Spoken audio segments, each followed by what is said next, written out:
Hello दोस्तों, आप सबका स्वागत है मेरे YouTube channel the BM story में। आइए सुनते हैं एक माँ की दुख भरी कहानी।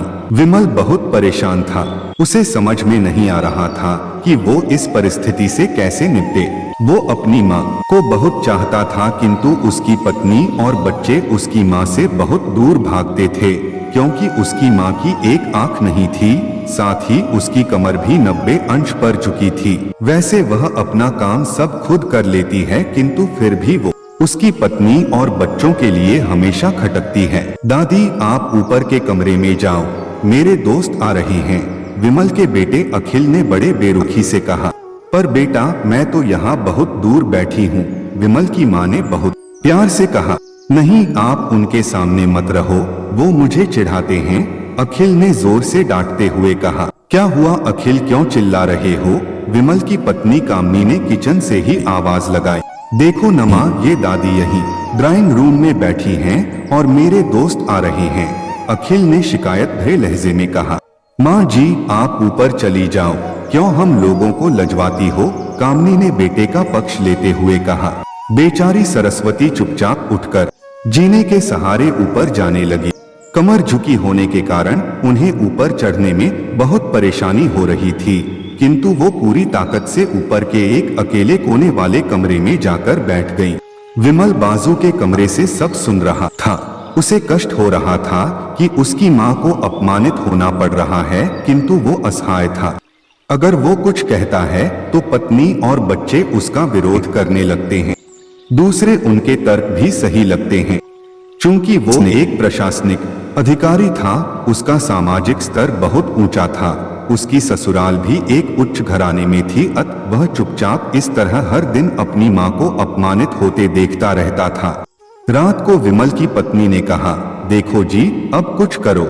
कल कलेक्टर साहब की पत्नी आई थी, माँ जी अपनी देशी धुन धारा में उनसे मिली।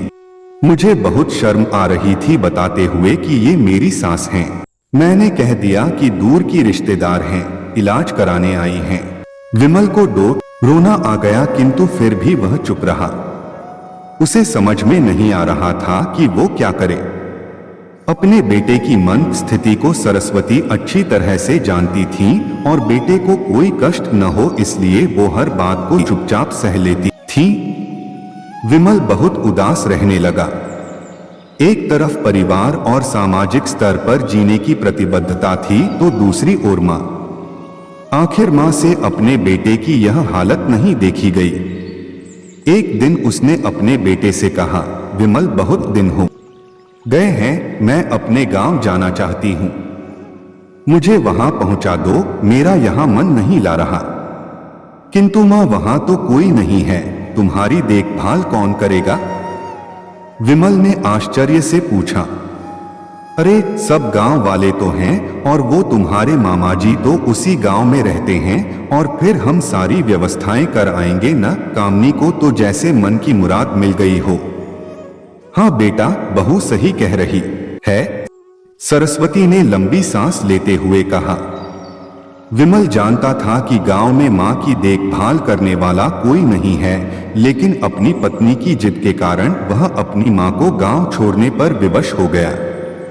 मां को गांव छोड़कर आते वक्त उसे रोना आ रहा था तथा अपनी बेबसी पर गुस्सा भी आ रहा था, किंतु परिवार, पत्नी और समाज ने उसके इन मनोभावों को दबा दिया और वो सुकून सा महसूस करने लगा।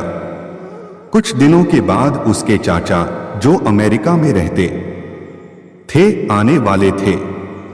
जब विमल बहुत छोटा था, उसके पिता जीवित थे तब वो भारत आए थे और उसके बाद वो अब भारत आने वाले थे।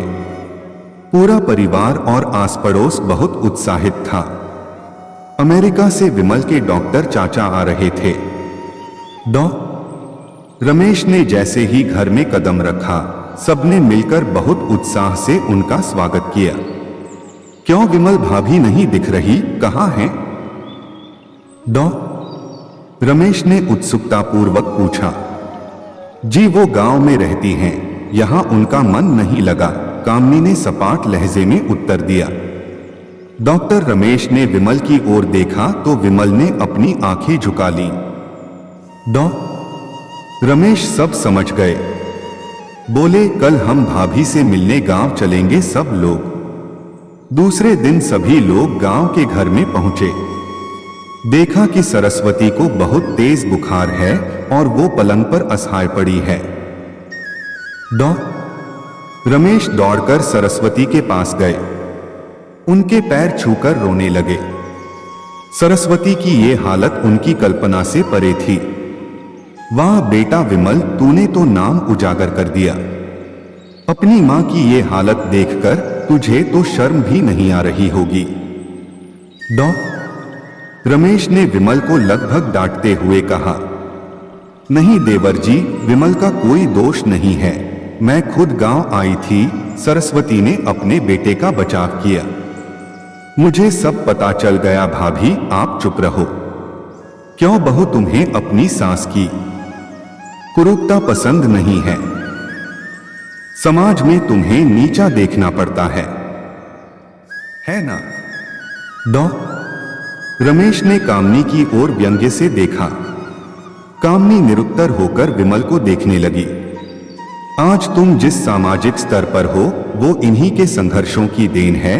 और बेटा विमल, तुम्हें शायद मालूम न हो कि बचपन में जब तुम 1 साल के थे तब छत से नीचे गिरने के कारण तुम्हारी एक आंख फूट गई थी और तुम्हारी रीढ़ की हड्डी में भी समस्या थी। तब तुम्हारी इस कुरूप मां ने अपनी एक आंख और अपना बोन मेरो तुम्हें देकर इतना सुंदर स्वरूप दिया था।